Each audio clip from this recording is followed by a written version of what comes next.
En esta tarde, hermanos, vamos a estar hablando acerca de la oración, una prioridad permanente. La oración, una prioridad permanente. La oración es la más antigua práctica de fe entre la raza humana. No todos oran a Dios, el Dios al cual usted y yo oramos, pero oran. La oración, repito, es la más antigua práctica de fe manifestada por los seres humanos. La práctica más generalizada entre todas las religiones. No solo los cristianos oramos. Orar no es algo nada más de los cristianos.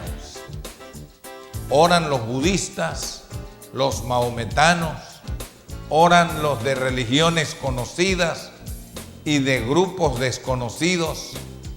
Oran gente de grupos todavía no civilizados que hay en alguna región, pero tienen una tendencia, tienen una inclinación a orar. La oración, creo que usted ha oído decir de que la oración cambia las cosas. ¿Cuántos han oído decir eso? Y la pregunta que seguiría es, ¿cuántos han cambiado algunas cosas a través de la oración? ¿Ha cambiado algo? No importa qué sea, pero hemos tenido esa experiencia de una u otra forma. Esa experiencia nos da derecho a pensar de que en verdad la oración funciona. Lo decimos constantemente. Y yo quiero en esta hora compartirle unos pensamientos relacionados a esto, porque creo que aunque la doctrina relacionada con la práctica de la oración no es ninguna cosa nueva para nosotros, no estoy tampoco tratando de traer novedades aquí el día de hoy relacionado con este tema. Lo que sí quiero hacer es un énfasis claro acerca de la necesidad que tenemos como personas, como familia y como iglesia de hacer de la oración una práctica que tenga prioridad permanente en nosotros. Esta iglesia podría ser conocida como la iglesia de la música, de la alabanza, porque se canta. Y qué alegre es cantar. A mí me gusta. Y hermoso es cuando podemos escuchar las alabanzas, el tiempo que se dedica a la alabanza. Otros lugares son conocidos por sus estudios, por la enseñanza que dan. Enseñanzas de todo tipo en cuanto a vida cristiana se refiere. Otras pueden ser conocidas por ser congregaciones en donde se distribuye alimentos, se atiende el área social, y así podríamos detallar algunas cuantas cosas que podrían identificar a la iglesia. Pero a través de este pasaje de Isaías, a través de este profeta, el Señor hace un compromiso. Y en ese compromiso dice: yo los llevaré a mi santo monte. Los recrearé en mi casa de oración. Y en la parte final menciona lo que ya citamos. Porque mi casa será llamada casa de oración. Decíamos que la oración es la práctica más antigua de fe manifestada por el ser humano. Hay oraciones de todo tipo. Y la oración hace una diferencia. Creemos firmemente que la oración cambia las cosas. Y cuando nosotros apelamos a la práctica de la oración en la dimensión que debiéramos hacerlo, las cosas que ocurren o podrían ocurrir se vuelven realmente numerosas y maravillosas. ¿Cuántos de ustedes han tenido una dulce experiencia con la oración? Una sanidad, una provisión, alguna cosa que ocurrió en su vida, en la vida de su familia o en la vida de la iglesia en la cual usted estuvo antes de hacerse parte con nosotros aquí en el Centro Cristiano Hispano. La oración, yo quiero presentar 5 motivaciones en que suele ejercitarse la oración. 5 motivaciones. Hemos estado en estos días disfrutando de un bonito ambiente en más de una actividad y creo que en parte es la respuesta de Dios a la oración. Hemos integrado un grupo de hermanos y hermanas que se están ocupando en intercesión. Los domingos, en los 2 cultos, a la hora en que estamos reunidos aquí nosotros cantando, ellos se privan ese tiempo para estar orando y están en un salón acá orando. Algunos a veces se quedan durante todo el culto, otros a la hora de la administración de la palabra vienen para recibir la administración de la palabra y los que no, pues se quedan en oración. El miércoles pasado yo fui a la actividad de los caballeros y el hermano Oscar Riaño, que estaba a cargo de la actividad del miércoles, había preparado unas sillas y las puso al frente e hizo algo que usualmente no se hace en las reuniones. Siempre nos reunimos los miércoles para estudiar unos temas y claro, hay oración y todo, pero él hizo algo diferente. Y él dijo, vamos a ministrarnos unos a otros. Y van a pasar acá los que quieran. Y allí fuimos pasando en turno todos los varones que asistimos. Me regocijé. Yo no había hablado con él no había hablado conmigo acerca de eso, pero el martes anterior habíamos tenido aquí un tiempo muy especial de oración, más de 40 personas que estábamos en ese grupo de oración el martes pasado. Las damas tuvieron también un tiempo especial. Yo no le había contado nada a mi esposa, pero nos subimos al carro y me dice, ay, estuvo esto lindo, tuvimos un tiempo de oración. Algo está pasando, algo nos está diciendo Dios.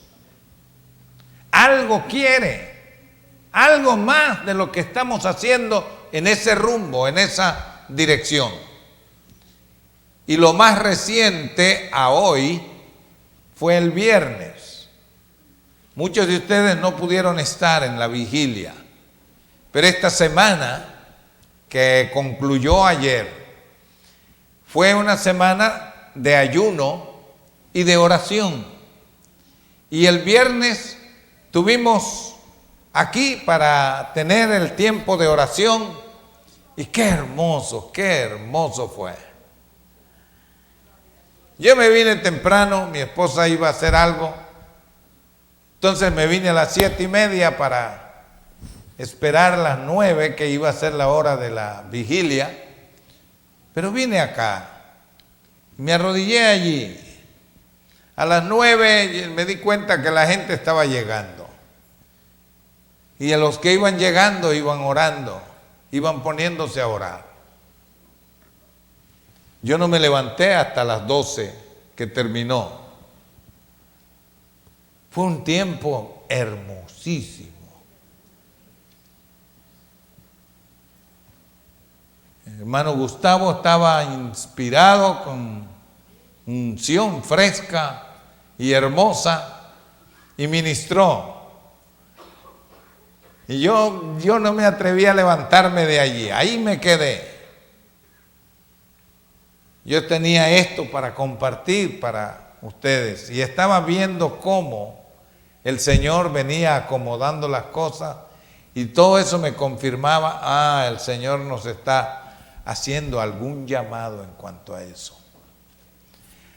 Por eso, hermano, yo le quiero compartir esto. Yo podría salir corriendo y moviéndome para allá y para acá, diciendo lo que tengo que decir, pero se lo quiero decir más sereno, más calmado, porque de esto puede depender la vida suya y mía, la vida matrimonial suya y mía, la vida de familia suya y mía, y la vida de iglesia de nosotros como congregación. Yo sé que oramos, yo sé que creemos en la oración. La doctrina de la oración es familiar a nosotros, pero con todo y ese reconocimiento, yo siento que el Señor está pidiéndonos que dediquemos más tiempo a la oración, porque el éxito en lo que corresponde ser la vida espiritual no está en los títulos que nosotros podamos tener, títulos teológicos o seculares, no está en los recursos que nosotros podemos manejar, recursos financieros, recursos humanos o de cualquier otra naturaleza. No está en el apellido, en el nombre, no está en el conocimiento, no está en nada de eso. La vida que alcance los niveles de lo que Dios quiere hacer, está por disposición divina, atada a eso que se llama oración. Yo quiero que usted recuerde una cosa muy importante en la vida y ministerio del Señor Jesucristo. Vaya conmigo a San Marcos, capítulo 1.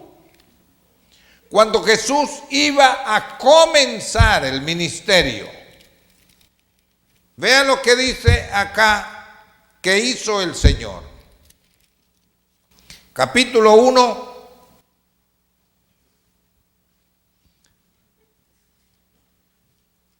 Versículo 35. Levantándose muy de mañana, siendo aún muy oscuro, salió y se fue a un lugar desierto. ¿Y qué hacía? Y allí oraba. Y le buscó Simón y los que con él estaban. Y hallándole, le dijeron: todos te buscan. Él les dijo: vamos a los lugares vecinos, para que predique también allí, porque para esto he venido. Y predicaba en las sinagogas de ellos en toda Galilea y echaba fuera los demonios. Allí es donde se dan algunas de las cosas que comenzaron a ocurrir en el ministerio del Señor. Versículo 40. Vino a él un leproso, rogándole, e hincada la rodilla le dijo: si quieres, puedes limpiarme. Y Jesús, teniendo misericordia de él, extendió la mano y le tocó y le dijo: quiero, sé limpio. Y el hombre fue limpiado. Esto fue lo que hizo el Señor para despegar su ministerio, para comenzar su ministerio. Siendo muy de mañana, siendo aún muy oscuro, se fue a un lugar desierto y allí oraba. Yo quiero que usted y yo le demos un poquito de espacio a una reflexión en relación a esta actitud de Jesús. Todos reconocemos a Jesús no solo como Hijo de Dios, sino como Dios mismo. ¿Verdad que sí? Jesús, Dios, hecho carne, habitó entre nosotros. Pero este Jesús, del cual Hebreos dice, tal sacerdote nos convenía, santo, inocente, sin mancha, hecho más sublime que los cielos, que no tiene necesidad como los demás sacerdotes de ofrecer primero sacrificios por sí mismo y después por los del pueblo, porque esto lo hizo una sola vez para siempre. Este Jesús, santo, inocente, sin mancha, puro, poderoso, Hijo de Dios, santo, y todo lo que usted le quiera poner, póngaselo porque vale. Pero ese Jesús se pasaba noches enteras en oración. Y la pregunta es, ¿con qué valor nosotros podemos dejar pasar las noches sin orar? Jesús no solamente habló de la importancia de la oración, sino que demostró a través de acciones los beneficios de la oración. San Mateo 14.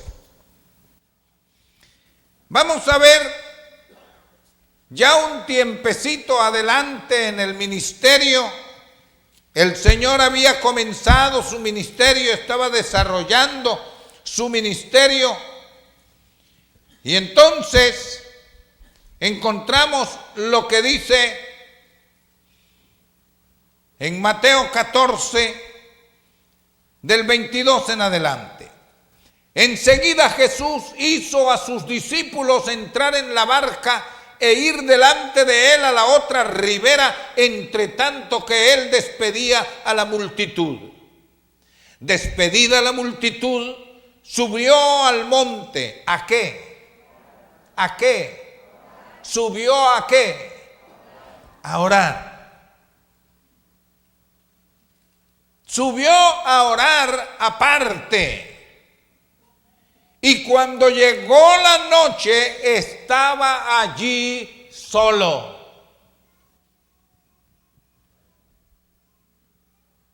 Jesús solía orar solo. Solía pasar tiempo a solas con Dios. Es una forma de decirnos a voz en cuello la importancia que tiene el pasar a solas con Dios.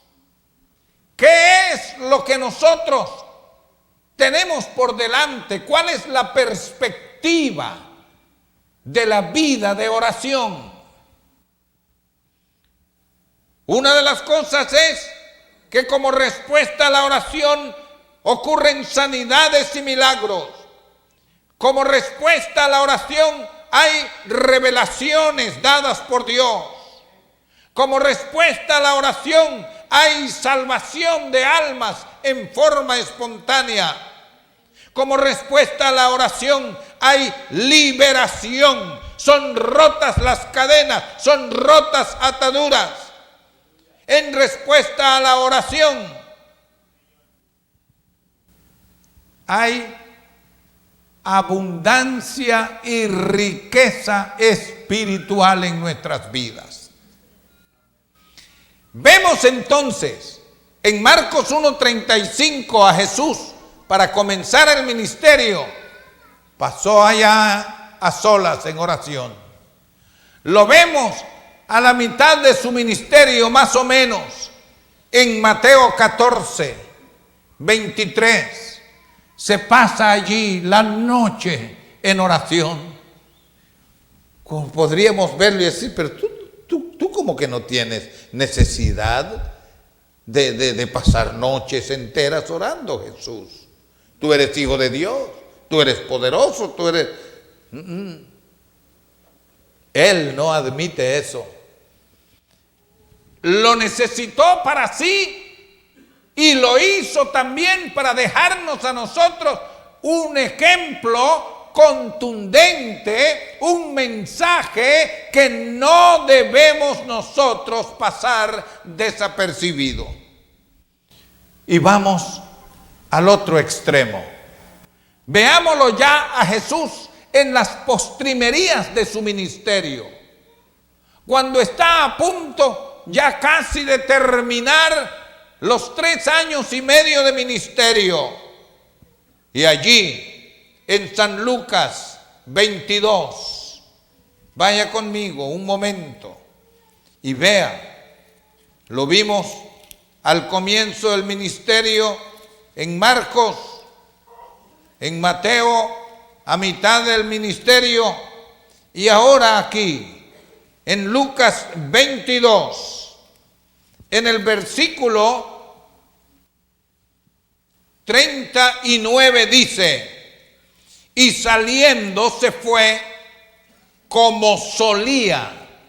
¿Qué quiere decir eso? Como solía, como acostumbraba, como acostumbraba. No era una acción aislada, no era una acción por allá que si acaso lo tomaba a bien hacer, no, era como acostumbraba. Al monte de los olivos, y sus discípulos también le siguieron. Cuando llegó a aquel lugar, ¿qué fue lo que dijo? Orad, que no entréis en tentación. Y él se apartó de ellos a distancia como de un tiro de piedra, y puesto de rodillas, ¿qué hizo? Oró como él acostumbraba, como él solía hacerlo. Oró. Ahí tenemos al Hijo de Dios. Acá ora porque está comenzando. Acá ora porque él siente esa necesidad, sabe que tiene esa necesidad. Y ahora, aunque está en las postrimerías de su ministerio, él sabe que la oración es todavía una práctica de la cual no puede desprenderse, no puede desenchufarse, no puede dejar eso allá a un lado. Él quiere cumplir la voluntad de Dios. Y si queremos cumplir con la voluntad de Dios en la mejor manera posible, debemos mantenernos conectados a través de la oración al motor poderoso que hay en la gracia divina, en el poder de Dios, para poder cumplir con la misión que el Señor nos ha confiado. ¿Pero qué pasó?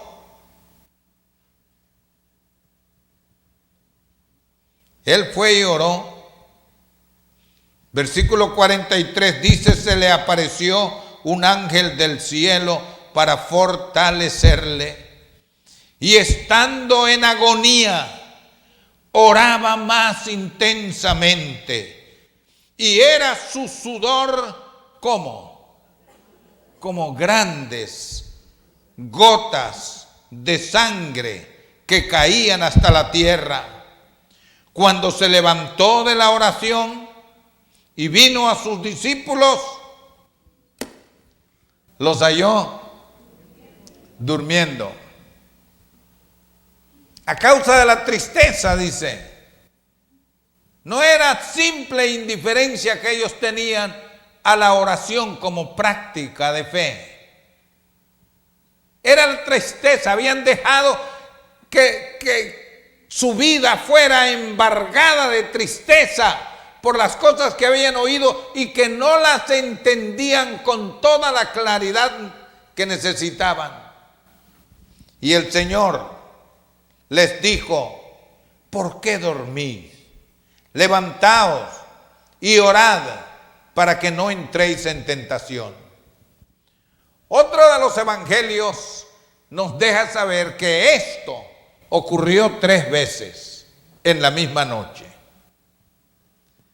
Jesús fue, oró, vino a los discípulos, los halló durmiendo y les hizo una pregunta: ¿no habéis podido velar conmigo 1 hora? ¡Qué vergüenza! Usted se imagina cómo tienen que haberse sentido los discípulos. ¡Ay, ay, ay! Y el Señor les da una segunda oportunidad. Los deja, se va, ora 1 hora más y luego regresa. Y entonces, la segunda vez los encuentra durmiendo. Los amonesta de nuevo y se va. Por 3ª vez, hace la misma oración y regresó. Pero no regresó ahora para decirles: muchachos, ¿qué pasa? ¿No han podido orar 1 hora conmigo? ¡Despiértense! No. Les dice: duérmanse ya. Porque, hermano, hay un tiempo en que nosotros vamos a poder orar con eficacia, pero va a llegar un momento cuando hasta la oración va a estar de más. La oración de más, sí. Cuando el Señor va a decir: duerman ya, descansen, ya no hay más nada que hacer. Ya no hay que interceder, ya ha pasado todo. La Escritura nos menciona que todo tiene su tiempo. Este es tiempo de orar. Este es tiempo de orar. Las cosas que están ocurriendo en el mundo nos dejan saber la urgencia y la necesidad de oración. La pobreza que manifiesta la iglesia hoy en día en relación con esto, hermanos, es algo que debe de hacernos reflexionar a todos nosotros. Una vez más el Señor Jesucristo está diciendo: ¿no habéis podido velar conmigo 1 hora? Vendrá el tiempo cuando ya habrá pasado todo, pero ahora no. Ahora la batalla está en lo más recio. La batalla está en lo más recio. A nivel de familia, a nivel de persona, a nivel de salud, a nivel de economía, a nivel de cultura, a nivel de política, a todos los niveles. Ahora es cuando la batalla está más recia.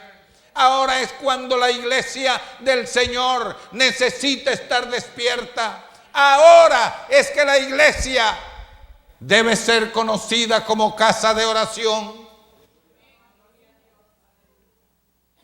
El Señor lo ha prometido. Él lo va a cumplir. Y les decía que quiero hablar acerca de 5 motivaciones en que suele ejercitarse la oración. No piense que voy a hablar a favor de unas y en contra de otras. Para mí, todas esas motivaciones son válidas.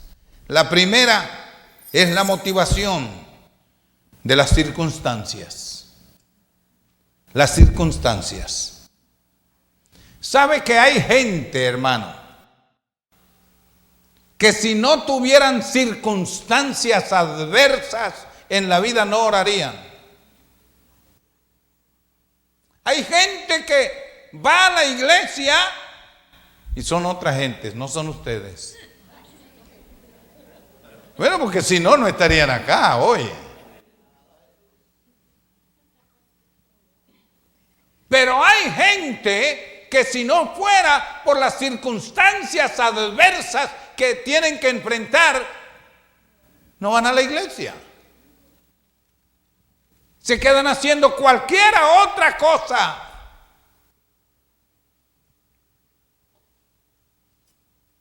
Yo tuve una persona que fue miembro de una iglesia que pastoreé, y yo me daba cuenta cuando ese o no tenía trabajo, o estaba enfermo, o estaba peleado con la señora, porque seguro cuando aparecía allí era por una cosa de esas.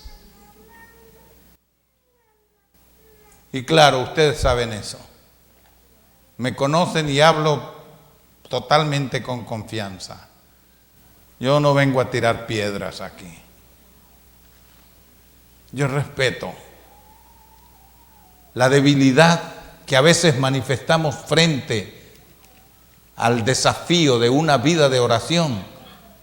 No es particular de este tiempo ni de nosotros. Los discípulos, estando el propio Jesucristo al lado de ellos, se durmieron.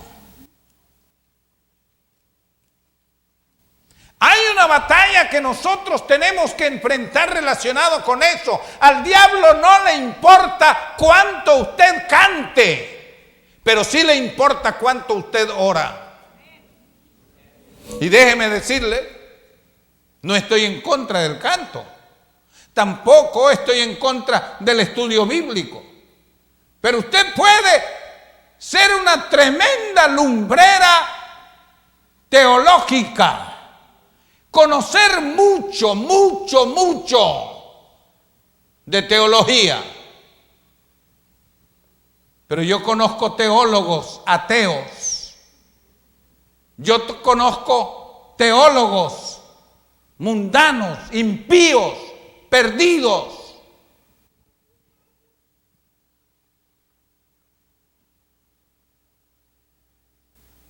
La vida de oración es algo decisivo.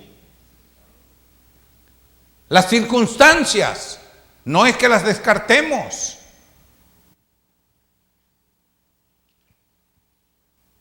Cuando hablo de esto, de las circunstancias, no estoy diciendo que una persona no vaya a la iglesia cuando tiene situaciones, circunstancias que lo acosan, que lo están ahogando, que lo están asfixiando, que le están llegando ya a la nariz y ya no puede más.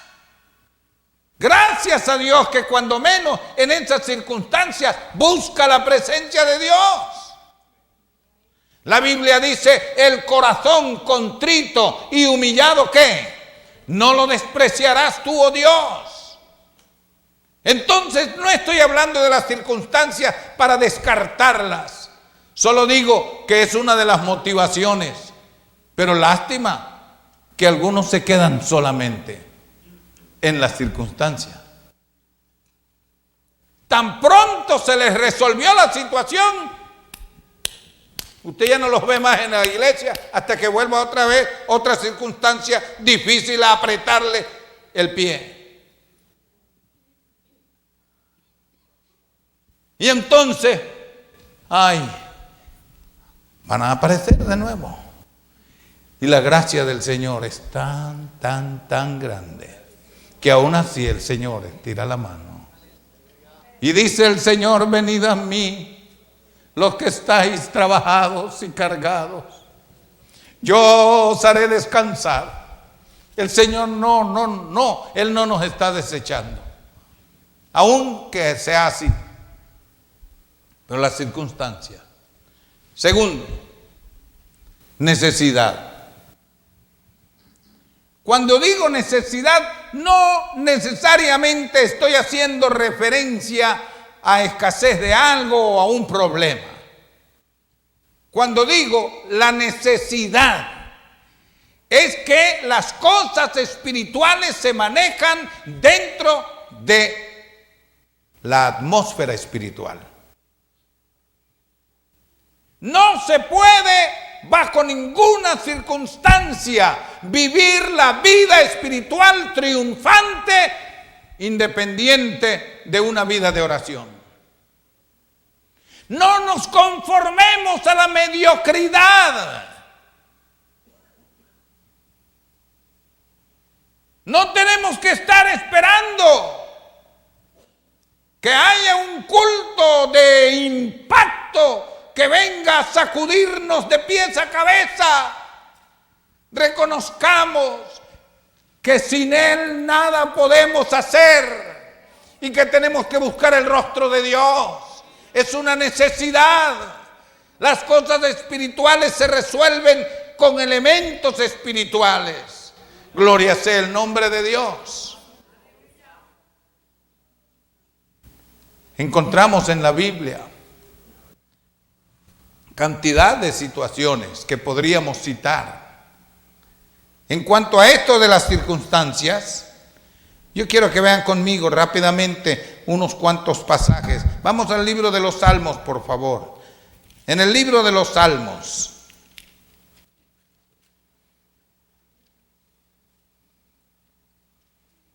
en el Salmo 27, ahí encontramos que dice: Jehová es mi luz y mi salvación, ¿de quién temeré? Jehová es la fortaleza de mi vida, ¿de quién he de atemorizarme? Aunque un ejército, versículo 3, aunque un ejército acampe contra mí, no temerá mi corazón.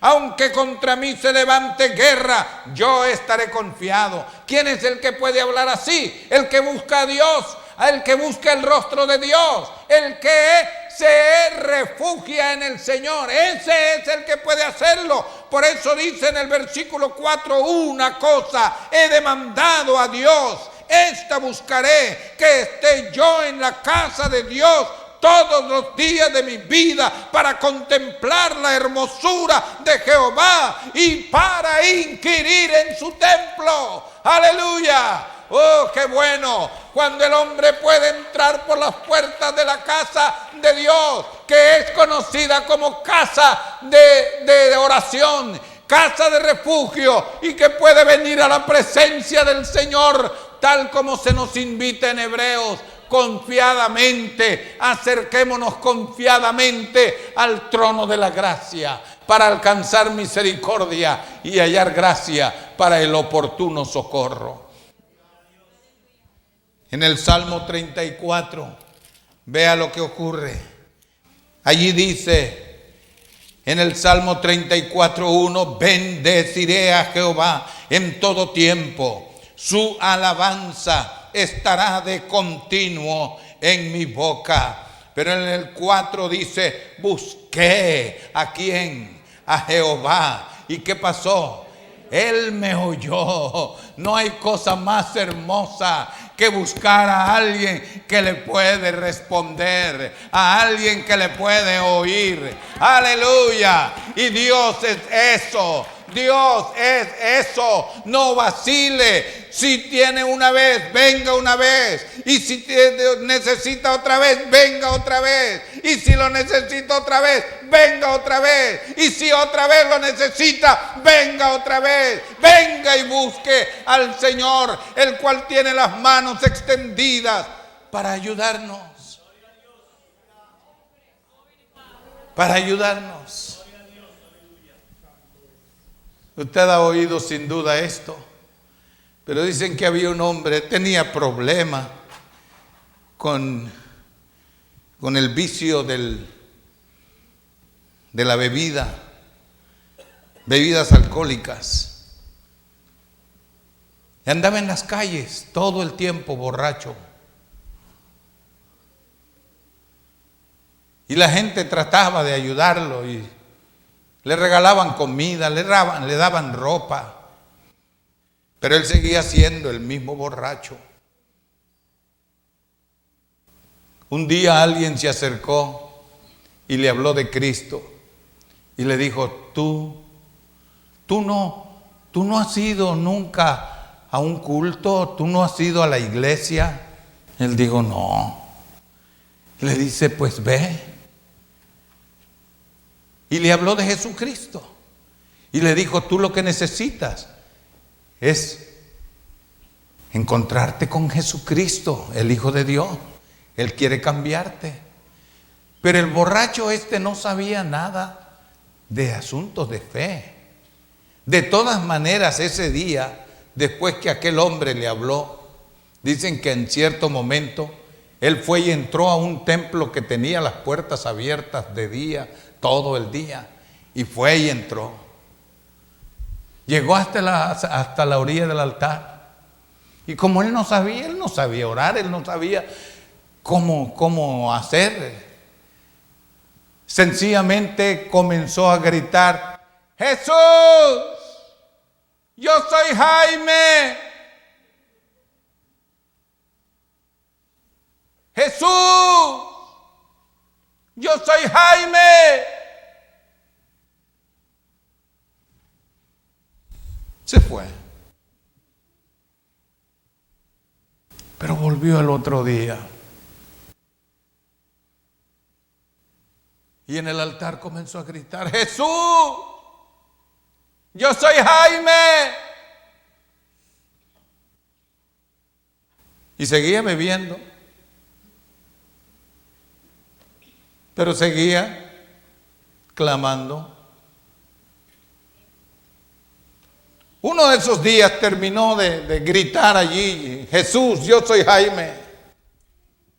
Y cuando salió tan rápido que no se fijó que venía un carro a bastante buena velocidad. Y cuando él pone el primer pie en la calle, el carro ese lo aventó y cayó por allá. Costillas rotas, huesos quebrados. Lo llevaron al hospital. Y allí estaba Jaime. Y dicen que se sentía a morir. Le dolía todo. De pronto, cuando comenzó a oscurecer, en el momento que él sentía el mayor dolor, una lucecita se prendió en una esquina de la habitación y él se quedó viendo. Le llamó la atención: ¿qué es esa luz? Y la luz se fue haciendo más grande y más grande. Y de pronto dice que oyó una voz que le dijo: Jaime, yo soy Jesús. Y la vida de él cambió. Las costillas se soldaron, los huesos se arreglaron. Su vida fue cambiada, transformada. Señores, esto no es utopía, no son suposiciones, no son ideas locas. Esto es la realidad. Porque Jesucristo es el mismo ayer y hoy y por los siglos. Y Él es el mismo que tiene el mismo poder, que quiere cambiar la vida suya, que quiere cambiar sus circunstancias, quiere cambiar su necesidad. Usted puede ser hombre o mujer, no importan las circunstancias. No importa su necesidad. En medio de su necesidad, busque a Dios. La tercera motivación La hallamos en Primera de Tesalonicenses 5:17. No lo busque. Es una frase bien sencilla. Usted se la sabe de memoria. Ahí lo que dice es: orad sin cesar. Debe de motivarnos a la oración el mandato del Señor. Una de las motivaciones es que dijimos las circunstancias. 2, la necesidad. 3, el mandamiento. El Señor ha dicho: orad sin cesar. El Señor de diferentes formas lo dice en su palabra. Esta es una tercera motivación. Vayan ahora al Salmo 42 conmigo, porque allí hay otra motivación.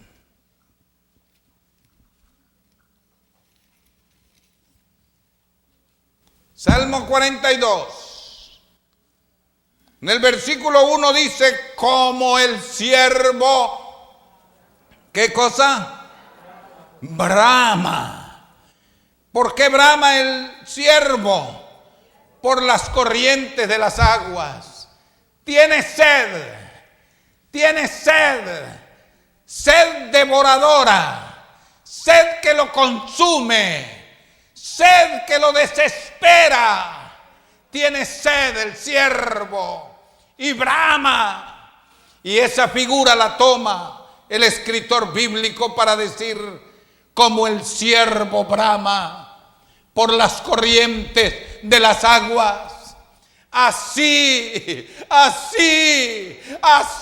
clama por ti, oh Dios, el alma mía. Así clama por ti, oh Dios, el alma mía. Ojalá que nosotros seamos capaces de ser motivados no solo por las circunstancias. Como ya les dije, no tengo nada en contra de que haya circunstancias que le motiven a buscar a Dios. Gracias a Dios por esas circunstancias, si es que ellas lo mueven o le mueven a buscar a Dios. Gracias a Dios por esas necesidades. Gracias a Dios por el mandato. Pero es todavía mejor si es por anhelo. Que el alma suya llegue a un punto de entender: yo no puedo sin Él. Sin Él la vida no tiene sentido. Sin Él no vale. Sin Él no puedo. Él mismo lo dijo: sin mí nada podéis hacer. Que haya un anhelo dentro de nosotros. Pero un poquito atrás, en el capítulo 37 de los Salmos, está la quinta motivación. Salmos 37. Este hombre, en el versículo 3 dice: confía en Dios y haz el bien. Pero en el 4 dice: deleítate. ¿Cómo dice? ¿Cómo dice?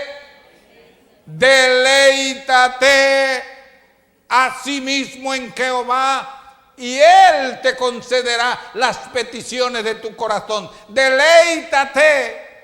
Para mí esto es lo más hermoso, lo más sublime de las motivaciones. Hay un poema que yo lo cito de vez en cuando, porque dice: no me mueve mi Dios para quererte el cielo que me tienes prometido, ni me mueve el infierno tan temido para dejar por eso de ofenderte. Tú me mueves, Señor, tú me mueves, Señor. Muéveme el verte clavado en una cruz y escarnecido. Muéveme ver tu cuerpo tan herido. Muévenme tus afrentas y tu muerte. Muéveme al fin tu amor. Y en tal manera, aunque no hubiera cielo, yo te amara. Y aunque no hubiera infierno, te temiera. No me tienes que dar porque te quiera. Pues aunque lo que espero no esperara, lo mismo que te quiero, te quisiera. Aleluya. Lo mismo que te quiero, te quisiera. Lo mismo que te quiero, te quisiera. Deleite, deleite. Que esa sea nuestra motivación. Qué hermoso es cuando nosotros, ya sea motivados por la circunstancia, por la necesidad, por el mandamiento, ya sea motivado por el anhelo o por el deleite, que hagamos de nuestra vida un estilo de vida de oración. Hermano, estamos viviendo tiempos en que, como individuos, como familia y como iglesia, tenemos que tomar más en serio la oración, y que en verdad nosotros podamos honrar el nombre de la casa de Dios para que sea casa de oración. La falta de ello fue lo que llevó al Señor Jesucristo a cometer una acción que dejó sorprendidos a todos los que estaban en el templo en aquel momento. A Jesús lo conocían como un hombre sereno. A Jesús lo conocían como un hombre manso. Jesús conocido como un hombre ecuánime. Pero aquel día, Él dejó sorprendido a todo el mundo. Entró al templo como había entrado muchas otras veces. Comenzó a caminar hasta que se acercó donde estaban las mesas de los cambistas. Unos vendiendo corderos, otros vendiendo ovejas, otros ofreciendo palomas al mejor postor. Otros gritaban: cambio, cambio, cambio, cambio de cualquier moneda, cambio. Y de pronto Jesús dejó sorprendido a todo mundo, no solo a los sacerdotes, no solo a los ancianos, no solo a los escribas, a todo mundo dejó sorprendido el Señor, porque de pronto Él sabe qué fue lo que hizo. El Señor había preparado de antemano y agarró un azote. Y se acercó el Señor y comenzó a tirar a diestra y siniestra con aquel azote, al tiempo que su voz se dejó oír como un trueno en aquel lugar. Y dice: mi casa, casa de oración será llamada a todas las naciones, mas vosotros la habéis convertido en cueva de ladrones. Y comenzó a tirar en todas direcciones aquel azote. Tiró las mesas, tiró las monedas, las palomas salieron volando, las ovejas salieron corriendo. La ira se había encendido. Jesucristo dio una advertencia para que ellos pudieran evitar la ira del juicio venidero. Hermano, no seamos una iglesia más. No seamos una congregación más. Merezcamos el título de casa de oración. Convirtamos este lugar en un lugar de oración. Convirtamos nuestros hogares en lugares de oración. Y mejor aún, recordemos que nosotros somos templo de Dios. Dios no habita en templos hechos de mano. Nosotros somos el templo de Dios. Convirtamos nuestra vida en una casa de oración. Convirtámosla una casa de oración. Nada nuevo he hablado yo. Yo no he dicho ninguna cosa nueva. Se los dije antes de comenzar para que no se fuera a sentir frustrado y decir, bien, el pastor no dijo nada nuevo. Si yo no vine a decir nada nuevo.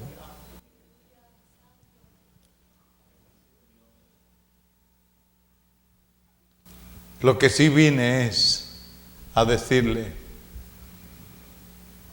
Dios está queriendo hacer una obra que requiere que nosotros busquemos el rostro de Dios en oración. Buscad a Dios mientras puede ser hallado, llamadle en tanto que está cercano. Ese pasaje generalmente lo aplicamos a personas no convertidas, pero no fue dicho para los no convertidos. Eso fue dicho para el pueblo de Dios. Lo que pasa es que se habían hecho los desentendidos. Lo que pasa es que le habían dado la espalda a Dios. Lo que pasa es que decían que amaban a Dios, pero no eran capaces de buscar su rostro. Decían que amaban a Dios y no se acercaban siquiera a Él. Él tuvo que abrir la boca del profeta para que le dijera, acercaos a mí y yo me acercaré a vosotros, dice el Señor. ¿Y sabe cuál es la garantía? Hermosa garantía. Es que cuando Dios da un paso, espera que usted dé otro. Y cuando usted da un paso hacia Dios, Dios da otro paso hacia usted. Y usted da otro paso hacia Dios. Y Dios da otro paso hacia usted. Y así sucesivamente, hasta quedar juntos el uno al otro. Y el Señor ya no puede hacer más sino darnos el abrazo del Padre que perdona, del Padre que rescata, del Padre que restaura, del Padre que reivindica a su Hijo y que lo manda a vestir de nuevo, que manda a poner zapatos en sus pies, que manda a ponerle el anillo en su dedo, que manda que hagan fiesta por cuanto este hijo perdido era y ha sido hallado.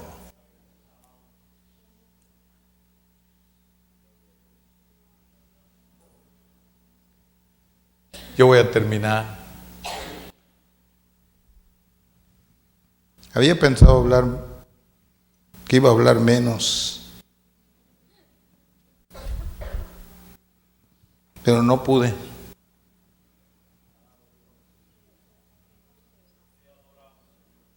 Solo voy a decir esto para terminar y que tengamos un momento de oración. Déjeme decirle esto.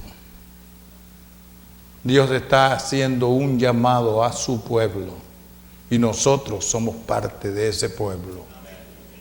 Dios está haciendo un llamado a su pueblo, una convocatoria a la oración.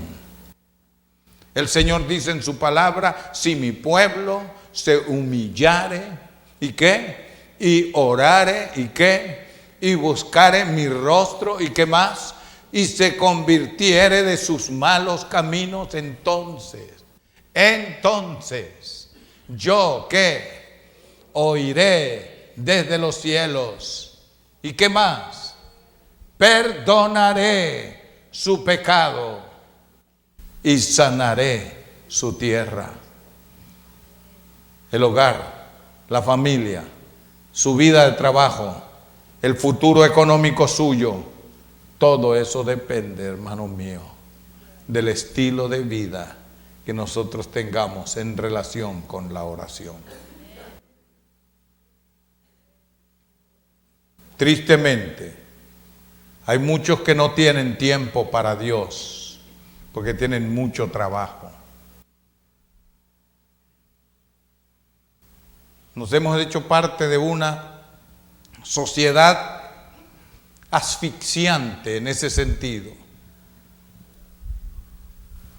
Nos hemos hecho parte de una sociedad que nos exige mucho en el campo laboral. No tenemos tiempo para la familia, no tenemos tiempo para Dios, no tenemos tiempo para las cosas espirituales.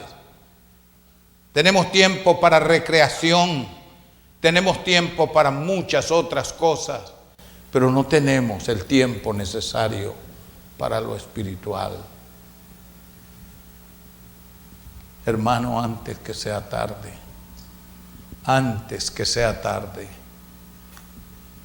si oyeres hoy su voz, ¿qué es lo que dice? Si oyeres hoy su voz, no endurezcáis vuestros corazones. Un día usted va a recordar nada más a un pastor que predicaba y que hablaba así: yo no voy a vivir para siempre. Y si muero, yo espero que voy a ir con el Señor. Porque eso es lo que quiero. Porque lo que quiero es estar con Él. Porque mi destino no es aquí. Porque lo que busco no son las cosas terrenales. Lo terrenal para mí es solamente algo transitorio.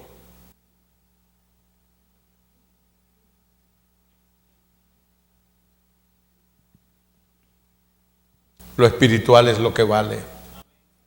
Por eso el Señor dice en su palabra: poned la mira en las cosas de arriba, no en las de la tierra.